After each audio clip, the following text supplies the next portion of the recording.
Ha sido extraditado el presidente Juan Orlando Hernández a los Estados Unidos, pero ¿y sus amigos dónde están? ¿Por qué razón se llamaron al silencio? Si antes hasta se peleaban por estar en la foto. De esto vamos a hablar a continuación. Bienvenidos a ¿Qué ocurre?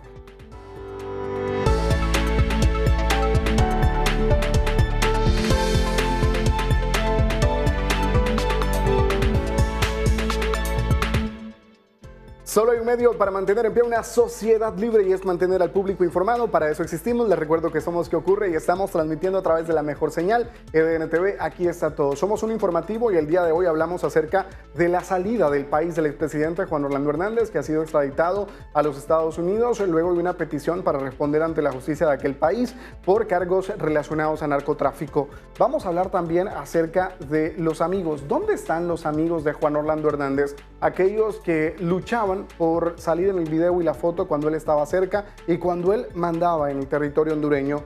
Así las cosas en el territorio hondureño. A continuación le presentamos un resumen de lo que ha ocurrido con el presidente Juan Orlando Hernández y esta triste soledad que le ha tocado vivir previo a su extradición a los Estados Unidos.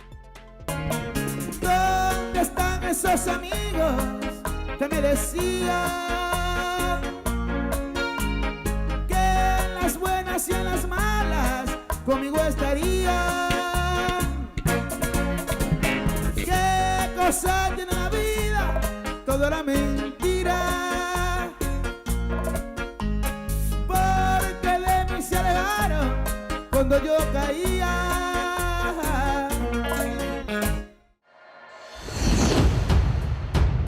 Reza el refrán popular que en la cárcel y el hospital es donde se conocen a los verdaderos amigos. El dicho se ha vuelto anécdota para el expresidente Hernández, quien ahora guarda prisión preventiva en una cárcel de Nueva York, tras un dilatado proceso de extradición desde Honduras por delitos relacionados al narcotráfico. Lo decimos porque tras su arresto el 15 de febrero de este año, fueron pocos quienes decidieron dedicarle una mención pública favorable a quien gobernó en Honduras por 8 años. Como Judas, varios que decían ser leales negaron al ex titular del Ejecutivo incluso antes de que la justicia extranjera pidiera su cabeza. Es como si se les hubiera olvidado que gracias al visto bueno del hombre, muchos de ellos crecieron políticamente, concretaron grandes negocios y hasta lograron impunidad en la comisión de delitos graves. Fueron pocos los que de forma tímida a través de un tuit o entrevista a medios de comunicación hablaron sobre el tema. Hubo quienes hacían mención del arresto del expresidente desvinculándose de las acciones presuntamente cometidas, enfatizando que será la justicia que genere claridad en el caso. Básicamente lo que hacían era lavarse las manos mientras fingían empatía por Juan Orlando. A quien no le faltó fuerza en la voz fue a su esposa y a varios de sus simpatizantes que desde el fanatismo mandaron mensajes de respaldo e incluso llegaron a amenazar a los que consideran responsables de su desgracia. Están maltratando a Juan Orlando, que nos da un gran pesar porque lo han llevado y como lo sacaron así van a salir hijos libres. Hijos de puta, libre hijo de puta, y ese bigote de chancho de gemel también. Y vos lo fuiste a entregar también, ¿oíste? Y aquí estamos, Juan Orlando. Siempre vas a volver a Honduras y te queremos.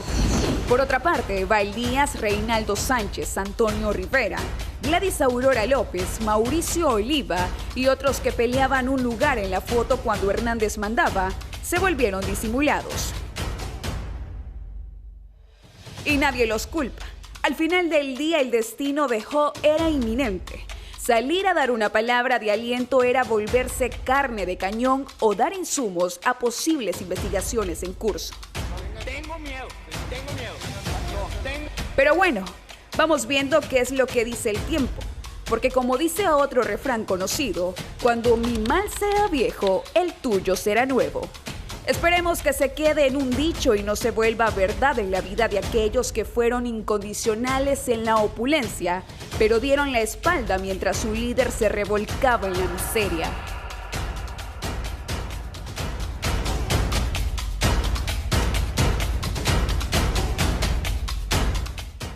Así la situación del expresidente Juan Orlando Hernández y la relación con estos amigos, o al menos así se conocían a nivel público. Vamos a avanzar y conocemos ahora la situación actual del presidente Hernández cuando se ha presentado ya su primera audiencia en el que se le han notificado los cargos por los cuales será procesado en los Estados Unidos, y también resaltar el hecho de que hasta el último minuto él ha insistido que es inocente.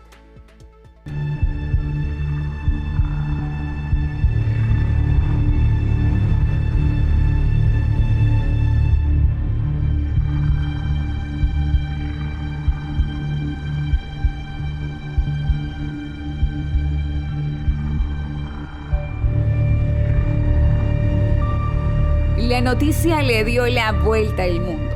Los medios resaltaban la extradición de un expresidente hacia los Estados Unidos para responder por cargos relacionados a narcotráfico. Hernández recibió millones de dólares de los cárteles de la droga, entre ellos $1 millón del entonces líder del cártel Sinaloa, Joaquín El Chapo Guzmán. Horas antes, el protagonista de la historia, Juan Orlando Hernández, grababa un mensaje en el que pedía que la verdad se revele y prevalezca en su causa. Una verdad que podría condenarlo. Que la verdad se revele y prevalezca en mi caso. Soy inocente. Ya en Estados Unidos compareció virtualmente para su primera aparición inicial ante el tribunal por cargos federales de tráfico de drogas y posesión de arma de fuego. A través de su abogado, Hernández renunció al derecho a una lectura formal de los cargos en su contra. La acusación en el Tribunal del Distrito de Estados Unidos en el Distrito Sur de Nueva York acusa a Hernández de conspiración para importar cocaína, posesión de ametralladoras y dispositivos destructivos y conspiración para poseer ametralladoras y dispositivos destructivos. Según la acusación, Hernández se asoció con algunos de los grupos narcotraficantes más violentos y recibió millones de dólares de una red que canalizaba cocaína a través de Honduras hacia los Estados Unidos. Usó el dinero, dice la acusación, para enriquecerse, financiar su ascenso político y posteriormente permanecer en el poder.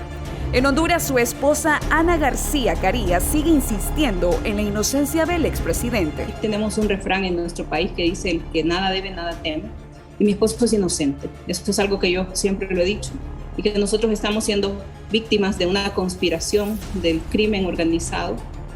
En esta entrevista ofrecida en la cadena Telemundo, entre otras cosas, repite el discurso que han hecho sonar con fuerza desde que las acusaciones en contra de Hernández salieron a la luz. Para muchos, el juicio de Juan Orlando Hernández es mero protocolo, pues creen que la sentencia será condenatoria, no por lo que se discuta en el tribunal, sino por lo que se ha dicho en juicios anteriores, donde capos de la droga han afirmado haber entregado sobornos al exmandatario a cambio de protección. A esto se suma la condena de su hermano Juan Antonio Tony Hernández por cargos similares. Desde el minuto 1, Hernández ha insistido en su inocencia y ha asegurado que todo se trata de una venganza en su contra. Ya no es posible negar o dudar que los narcos están dando falsos testimonios, porque la verdad está documentada en forma de grabaciones secretas y fueron presentadas por la DEA en un juicio. Hoy afirman que en el 2013 habían hecho un trato conmigo, que habían comprado impunidad, pero sus propias conversaciones del 2013, sus propias palabras, habladas en privado entre ellos, demuestran que nada de eso es cierto. Bueno, ya veremos cómo se desarrolla el juicio en los próximos meses, y de momento pues continúa siendo únicamente sospechoso de haber cometido los crímenes, no ha sido encontrado culpable por ellos, y para eso se está extendiendo este juicio. Vamos a una pausa, volvemos enseguida.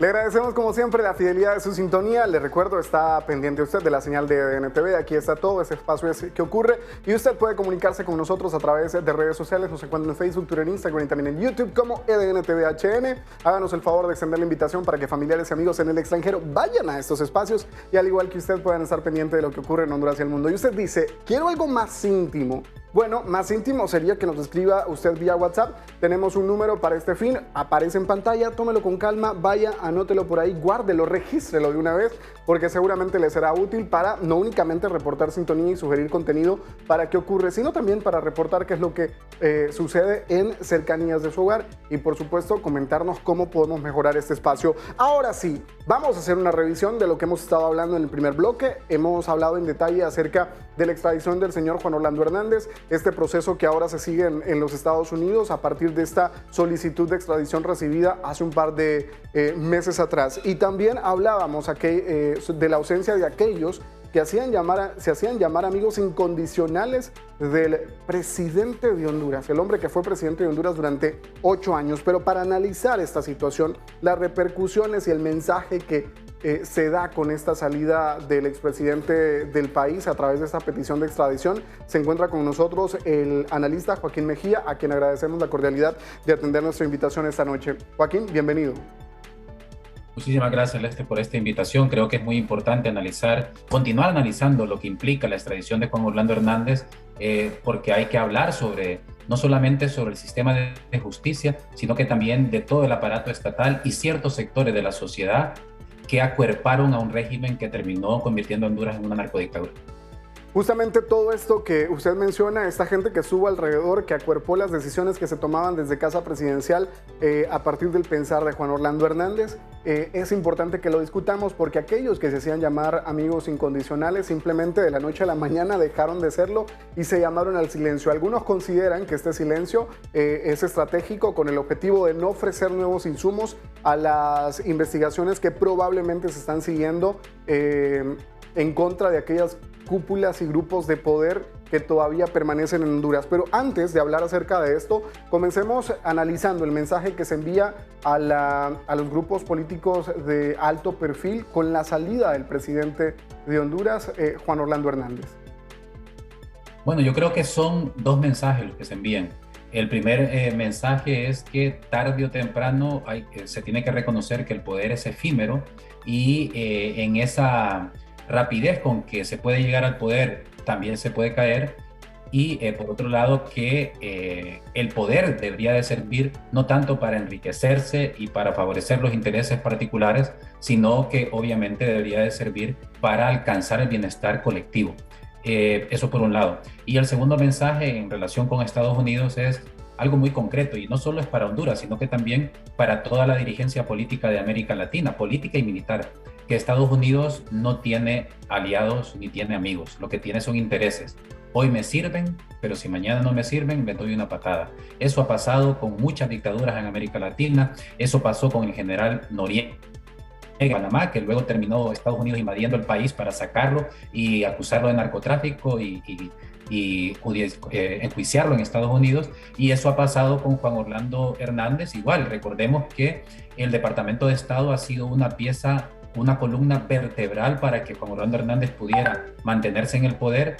Ya hemos visto que el fraude electoral que cometido por Juan Orlando Hernández no solo fue en el año 2017, sino que también en 2013, de acuerdo con la Fiscalía del Distrito Sur de Nueva York, y por otro lado también que Estados Unidos mantuvo a Juan Orlando Hernández, lo apoyó en la reelección ilegal, lo apoyó en el fraude electoral, y luego hoy Juan Orlando Hernández se convirtió en un, entre comillas, aliado demasiado incómodo, y ahora han hecho lo que todo el mundo sabe, extraditarlo y acusarlo y considerarlo un criminal de mucho peligro y de una jerarquía muy grande. Bueno, un aliado incómodo, así lo menciona usted, pero no fue el único, no tomó decisiones de manera autónoma o únicamente influenciado por los Estados Unidos o algún otro gobierno. A nivel nacional también existió una red de poder de la cual muchos políticos que todavía se encuentran activos probablemente fueron parte de ella. ¿Qué puede llegar a suceder con ellos? Sí, bueno, hay que recordar que Juan Orlando Hernández, y creo que esto es muy importante, es cierto que La extradición de Juan Orlando Hernández representa, o creo yo, que podemos considerarla como una experiencia agridulce. Obviamente es dulce porque en un país con tanta impunidad, recordemos lo que señala el informe global de impunidad, que Honduras es el país que ocupa el primer lugar en impunidad en América Latina y el segundo lugar en el mundo. ¿Y qué es la impunidad? Bueno, la impunidad es cuando no se investiga, no se judicializa y no se sanciona a quienes cometen delitos.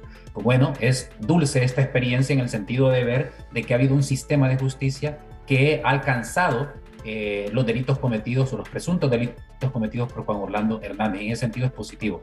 Pero lo negativo, la parte agria, digamos, de esta experiencia de la extradición es que ha tenido que ser un sistema judicial extranjero el que haga el trabajo y no nuestro sistema de justicia, por un lado.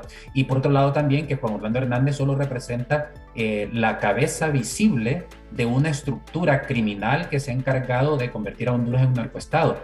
Yo creo que aquí es muy importante que comencemos a pensar seriamente cuál es el papel de las Fuerzas Armadas en todo este proceso. Porque se habla obviamente de la falta de capacidad y voluntad o de la complicidad de la Corte Suprema de Justicia y del fiscal Oscar Chinchilla al no investigar nada de lo que estaba pasando, pero aquí hay que recordar también las Fuerzas Armadas. Y a mí, por ejemplo, una de las cosas que me preocupan dentro de las acciones que ha hecho este gobierno en relación con el presupuesto es que algo positivo es que coloca en primer lugar de la asignación de recursos a todo el tema de desarrollo social, lo cual es positivo. Pero después de desarrollo social, la mayor partida presupuestaria va dirigido a defensa y seguridad. Y el problema es que dice el juez Castel, que impuso la condena perpetua a Tony Hernández, que las Fuerzas Armadas cumplieron un doble rol en este tráfico o en esta estructura criminal liderada por Juan Orlando Hernández. Por un lado, se encargaron de proteger el tránsito de cocaína por el territorio nacional y en segundo lugar brindaron seguridad a los narcotraficantes. Está claro que Juan Orlando Hernández no hizo esto de manera sola, lo hizo con una estructura que está todavía vigente dentro del Estado y por tanto a mí me preocupa que el nuevo gobierno dentro del presupuesto siga considerando asignación importante de recursos a una institucionalidad como las Fuerzas Armadas sin que exista un verdadero proceso de depuración y de rendición de cuentas en relación con lo que ha pasado con esta estructura criminal. Y creo yo que deberíamos de estar con mucha preocupación en Honduras porque cuando ustedes saben, las serpientes, por ejemplo, cuando se descabezan siguen golpeando con su cola y siguen moviéndose.